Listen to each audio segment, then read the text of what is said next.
You are listening to Massage and Fitness Media, Episode 1. In case you haven't noticed, we have made some changes on our website and how we deliver stories. We decided to make our content for free to reach a bigger audience and an opportunity to try out different ways to share stories. Upcoming stories will reach out not only to healthcare professionals, but also to patients and the general public who are interested in the science behind touch, pain, and exercise. We will also republish stories from our previous publications, so check out our website at massagefitnessmag.com. Our first guest today is a longtime massage therapy instructor who got me into co-managing a huge massage therapy forum on Facebook back in 2013. My name is Jason Erickson from Eagan, Minnesota. I teach continuing education classes on pain science, dermoneuromodulation, research literacy, working with people in pain, sports massage. In May of 2019, Jason traveled to Israel to teach DNM to a group of eager manual therapists, and today he is going to share with us his experience in Jerusalem.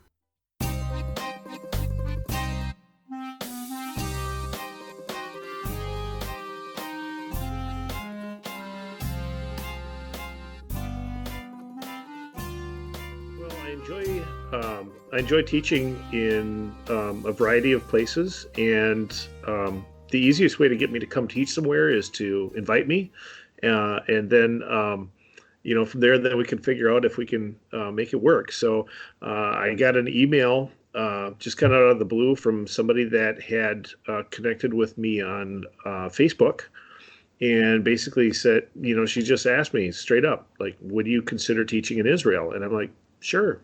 Yeah, well, let's talk about it. And so her name is SD Schuster, and I give her credit for getting the ball rolling. She had never hosted an event before.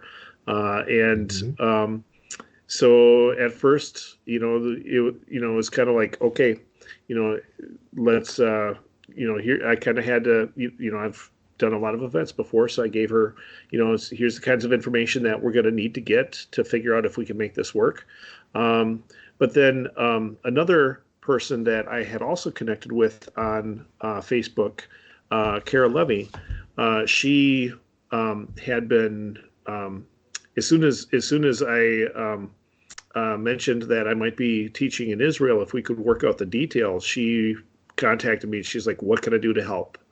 And so Esty and Kara together were just a dynamic duo.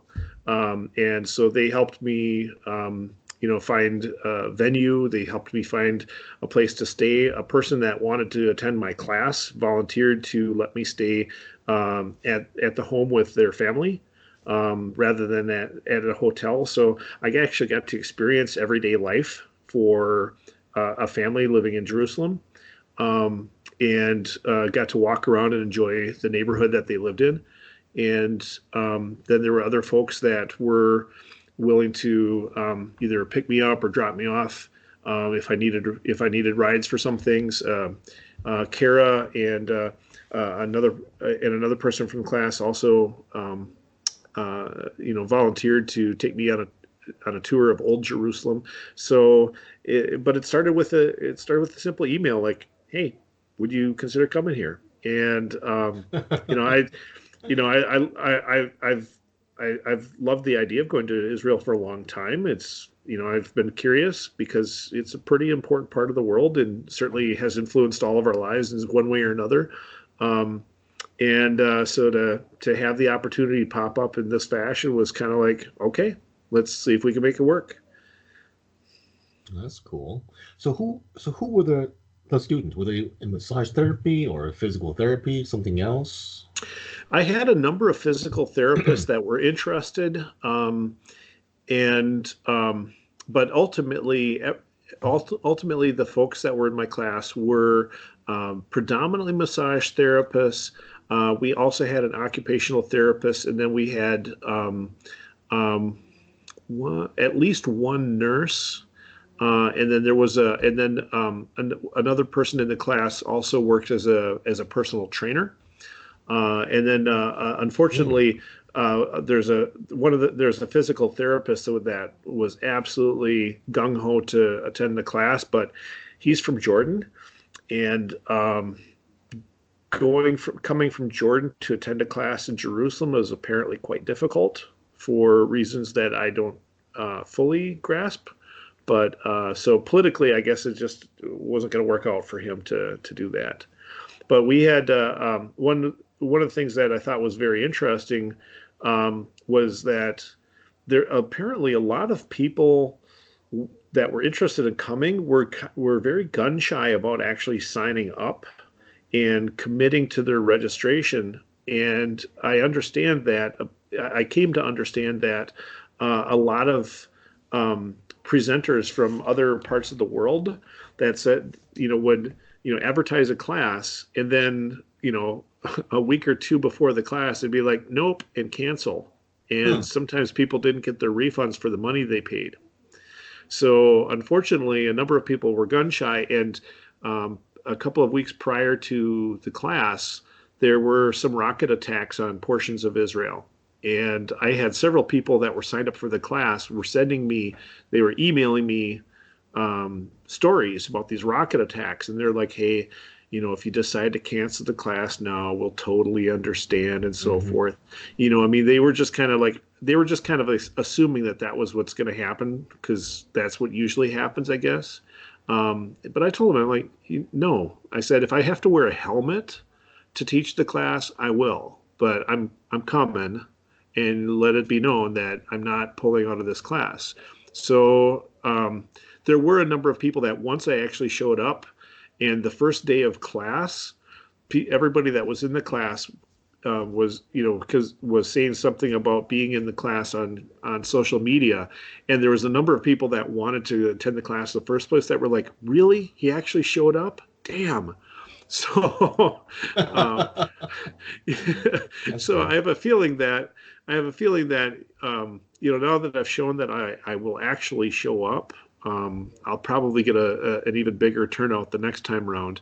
And there was and I was introduced to a professor of physical therapy that teaches, and he teaches continuing education as well as teaching at the university level. And he was extremely excited to meet me because he teaches classes on current pain science and biopsychosocial models of pain and therapy and so forth. But while he has acquainted himself somewhat with Diane Jacobs' work in the concept of dermoneuromodulation, he'd never actually had a chance to sit down and talk to somebody that had spent some real time working with it. And so he and I, my last night in Israel, he and I had a great dinner. We were planning to have dinner for about an hour, and then him give me a lift to the airport. We ended up hanging out for about 4.5 hours. And so the next time I head over there, there's a very good chance that he'll be able to host me and possibly co-teach a class with me. So we'll see what happens. Now, speaking of physical therapy, how well versed are they? Is pain science updated into practice over there? Do you know anything about that? I don't feel like I know well enough to give an accurate representation of that. The gentleman that I met with, and he has been paying a lot of attention to what's going on in pain science, and there have been classes, explain pain classes taught by Tim Beams, who was there, represented the Neuroorthopedic Institute from Australia. So there have been, there has been representation of instructors, but I don't know to what extent it's considered standard thought process. What some of the folks that I talked to while I was there kind of indicated that, like, some of the people that teach in schools or universities or run clinics or whatever tend to be a little old school in their thinking, which I don't, definitely is not unique to Israel. I think a lot of places tend to be dominated by people in charge that are a little old school in their thinking. But the professor that I spoke with, he's definitely on the vanguard of those that are pushing the profession of physical therapy towards more modern concepts of how they think about what they do. Yeah, that's good. Okay, so how did so during those days you taught there, how did your class responded to the information you provided? Oh, with great enthusiasm. Um, Well, that's good. these, I mean, one of the things about the class was that, originally I was invited to teach a 2-day class, and but then I was also informed that a number of the people that were planning to take the class, they also had small children, so they would need to be home by mid-afternoon in order to like meet their kids or maybe even go pick them up. So I realized that our class day was going to be maybe 5 hours long, and I'm like 2 days, 10. I mean, like this is not nearly enough time. I'm like, no one has ever been there to teach a class of this material before, and I don't know when the next one's going to be. So if I'm going to come out there, if I'm going to come way over there, I would prefer to teach a longer class so that I can give you guys as much knowledge as possible. And they're like, yeah, that makes sense. So then we were going to do a 5-day class, and because the Sabbath for them falls on Saturday, the idea was that, okay, I'll teach Wednesday, Thursday, Friday, and they're like, oh well, actually, don't do Friday because a lot of people are like basically Friday is just a kind of a lost cause. Nobody's going to want to come to class on a Friday. So I'm like, okay, so I can do Wednesday and Thursday, and then I'll teach Sunday, Monday, Tuesday, and they're like, okay, that's cool. So I'm like, okay, we're going to have 25 hours of class, and then and then a couple of weeks later, one of the folks that was helping me organize the class was like, "Oh my gosh, we forgot. There's this particular holiday which which is falling on one of the 2 days that you're planning to teach." So I taught a 1-day class on Wednesday, and which I taught it as an intro to DNM class, so that a person and we gave people the option to just sign up for the 1 day, so that way, if nothing else, they could at least get kind of an experience and get some basics, so that they'd have something that they could work with. And we did have somebody sign up for that. But I also said, but the option was open that if they wanted to come back and take the remainder of the class on the following week, Sunday, Monday, Tuesday, they could do that. And so so everybody that signed up to just come for the first day did end up changing their registration to come for all 4 days that I taught. Okay. And so and basically I taught one day, and then I had 3 days to see the sites and enjoy being in Israel, and then back to work, and then had a nice dinner and came home. Okay. Now, why did you choose this method? I mean, I've known you since about 2012, 2013, and that was the time when you lassoed me into that huge group of yours. And so I've known you for like 6, 7 years already, and I'm just never knew how you even started this route. I think from most of our colleagues. It comes right down to it is that I started thinking about the neurological side of what I do, partly because of partly because I was a chronic pain patient, and so I wouldn't even have become a trainer, let alone a therapist, if I hadn't first spent a little bit of time as a person with severe pain that could barely do stuff. And the person that the first person to point me in a helpful direction actually was a chiropractor who also had a lot of additional training in neurology, and he was the one that really took soft tissue therapy help seriously. And while he didn't talk to me about biopsychosocial models and stuff like that, the way he did talk to me about what was going on with my body was very consistent. So, at the time, this predated the release of the book Explain Pain and so forth. But for all I know, he was already reading. He might already have been reading David Butler's The Sensitive Nervous System and so forth. So just knowing the background of the backgrounds of the folks that helped me. I mean, the massage therapist that I worked with, he was an RMT trained up in Canada. He went through the 3,000-hour program, and he also talked about. His name is Grant Lessard, and I've remained in touch with him on and off a little bit over the years, and now he's running a resort down in the Caribbean and absolutely loving life. So, but I was lucky in that he happened to be living in my area and teaching at one of the local massage schools, and he had connected with the chiropractor that I mentioned earlier. And so the two of them had tremendous mutual respect, and they looked at each other as they didn't work together. They both had independent practices, but they were both very patient oriented. So later on, after I became pain free, I thought, I don't know, at the time I was still intending to stay in my professional role, but I thought, I'm going to get certified in some of the movement stuff that I also learned along the way, and teach some group classes on that. And I started doing a bit of that, but I started having more and more people ask me for one-on-one training.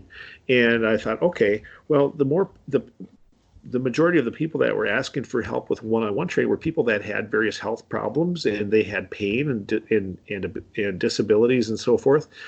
And even though they were the most challenging and the ones that in some ways scared me the most, I also realized those are the people that needed my help the most. They needed somebody that understood what was going on with them, for whom bigger muscles were not the priority. They needed somebody that could help them just be able to do normal things with less pain.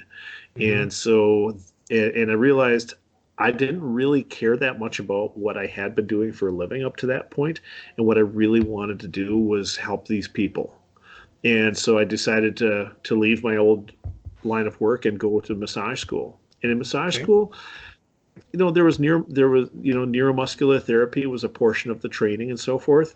But the neuromuscular therapy that I experienced was a lot more emphasis on muscular than on the neuro. It wasn't, and it was after I graduated when I took a class with Aaron Mattis on active isolated stretching that he really drew my attention back to the neurological side of everything by saying AIS begins in the brain. He repeated that. He said that twice during the first seminar that I took with him. And I was like, huh. And I was wondering if he was going to expound on that. And over the years, I took additional classes with him. And he always talked like that. But he never did fully connect the dots, but he got me thinking about it. Okay. And then I took a class on body work for the childbearing year with Kate Jordan, who is, she's probably best known for her classes on prenatal massage, but, one of her great loves is actually strain counter strain. And so it was in strain counter strain is a significant portion of the prenatal work that I learned with her. And so I was just astounded by the fact that areas of my body that were terribly tender when my partner poked at them were completely painless a few moments later after my partner would just move me into a different position. That just blew my mind. And again, it's like, hey, there's the neurology, that's because of the neurology of what's going on. And again, Kate didn't fully connect all those dots for me yet, but with my exposure to positional release, I had a direction to start going, and I started exploring more. And then one day, by just sheer dumb luck, I was Googling up information on one subject, and I stumbled on a conversation on it that happened to be on the somasimple.com forums. And somasimple.com, for those who don't know, is a tremendous repository of very, very intelligent, well-read experts on many different branches of not only pain science, but really how to put it to work in the clinic and in the gym and in a variety of different situations. I used to go on SomaSimple a lot. I mean, it does still exist. And a lot of the discussions have a lot of discussions. A lot of the people that were most active on SomaSimple have shifted more into some of the other social media forums that are available to us. Yeah. But SomaSimple is still there. There's still, just going back and reading through some of the conversations, some of the older conversations that are on there are tremendously enlightening. I mean, not only and so that's where I stumbled across Diane Jacobs' work, because I was just amazed. By what I was learning, because I'm not an unintelligent person, but at the same time, there were folks that were there would call me out when I would use terminology incorrectly, or if I gave an explanation, they're like, "Dude, that's just totally not how the body works." And how long ago was that? That was towards the end of 2009. Wow. And so, yeah, we're basically, it's 10 years. But I noticed that there was a whole subsection of the SomaSimple forums that was dedicated to Diane Jacobs and the work that she was talking about. And she was giving away all of this knowledge for free. She was posting tons of stuff, and in 2007 she had already written an early version of what became a lab manual later on, and she was just put it up there for everybody to have for free. And so when I started looking at what she was talking about and how she was using it, I realized, wow, okay, this is like any massage therapist can do this. In fact, I'm already doing this in like every modality I ever learned. Mm-hmm. And so that was tremendous. That was really reassuring for me, because then I could, it gave me a way to take all this theory that I was being exposed to and turn it into practical application. And ultimately, theory is great, but it's kind of worthless if you don't have a way to apply it. At least for a massage therapist, right? And so as a massage therapist, I want to be able to take what I learned, and I want to be able to put it into use as soon as possible. And like less than a day later, she emailed me a PDF. It was an image she took. She had sat down with a piece of paper and hand drawn all of these diagrams, like depicting exactly what a balloon technique was, and explaining, some of the points about it, so that I would understand what was going on in the manual. Mm-hmm. And so, just the thoughtfulness and the helpfulness and the desire to help me move forward with understanding the ideas she was trying to get across, really helped me come to develop a tremendous respect for Diane. And finally, I'm like, okay, I've got to study with this woman. Mm-hmm. But she wasn't offering classes. And so, fortunately, another massage therapist I connected with on social media, Rajam Roos, or Rajam Roos, if I pronounce her name correctly. She and I were also emailing back and forth. We were also both very excited about Diane's work. And I had tried talking Diane into coming down and teaching a seminar in Minnesota. It's about 12 hours from where she lives. And Diane was kind of like, no. So I emailed Rajam, and I'm like, hey, you think you could help me lure her down to San Diego? We could maybe have her do a seminar there. And Rajam was like, no, I've never hosted an event before. I'm like, that's fine. We'll team up. And, Now, when was this? This was Well, this is in 2011 we began our plotting, and then it was in Okay. 2012 that the first that we finally got Diane to come to San Diego, and basically, once Rajam agreed to work with me on getting Diane to come to San Diego, she basically just emailed Diane and said, "Hey, you want to come to San Diego for a seminar?" And Diane said, "Oh, San Diego, sure." Well, So apparently, San Diego is a more attractive I know venue how than much. Minneapolis. I might have to buy a palm tree the next time I want her to. The next time I want to get her down to Minnesota. But yeah, so I mean, I guess that's a long answer to a short question. I mean, Okay. Well, no, it's this been is a quite a good journey. I story, mean, actually. I mean, I didn't even know you guys started this whole, the workshops by Diane hmm Jacobs, going all the way back to 2011. hmm She was like, shaking her head the whole time, but finally something convinced her to start teaching. And look what happened in like toward the end of this decade. How yeah. much has that changed since 2011? Wow. Well, yeah, Rajam. I mean, like, Rajam is a brilliant person, and like Hmm. once we by the time we got done with that first one, she's like, "Oh, well, that's not so darn hard," and she's like, "Okay, I'll do another one." So she started hosting more events, and by 2015, she had launched the San Diego Pain Summit. Yep, she did. We were And there. I had hosted several more DNM seminars, and then Diane started pushing me and a few other people to start teaching.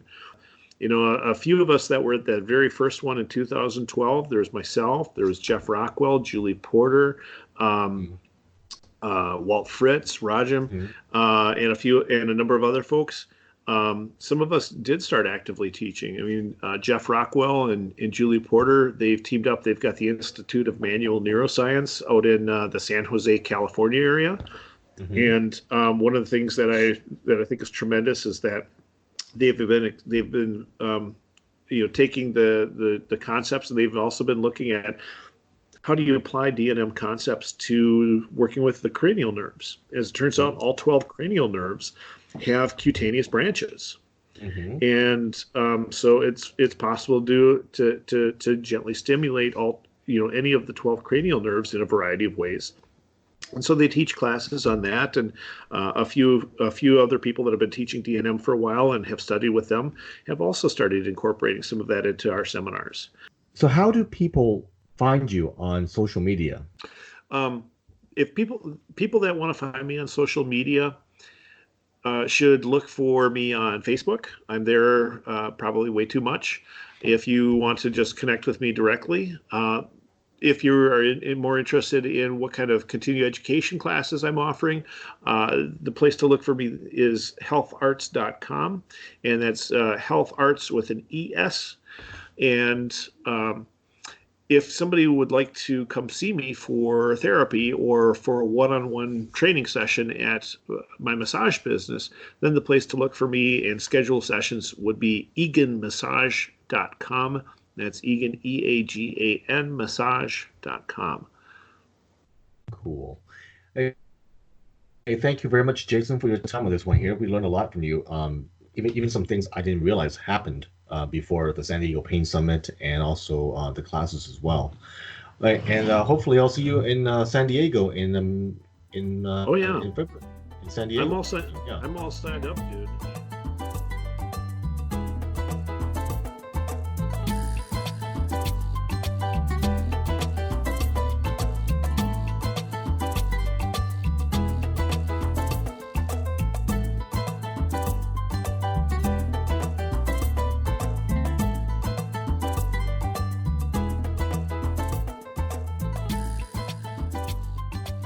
Now, here is an interesting study that I read a few days ago that compares 3 types of exercise for patellar femoral pain.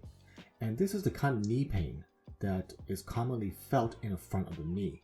So these types of exercises they examined include a quadricep-based exercise like a leg extension, and then you have a hip-based exercise like the sideline clamshell, and you have a what they call a free physical activity, which means that these patients were not given any specific instructions of what to do. They were told to just stay active during the rest of the treatment.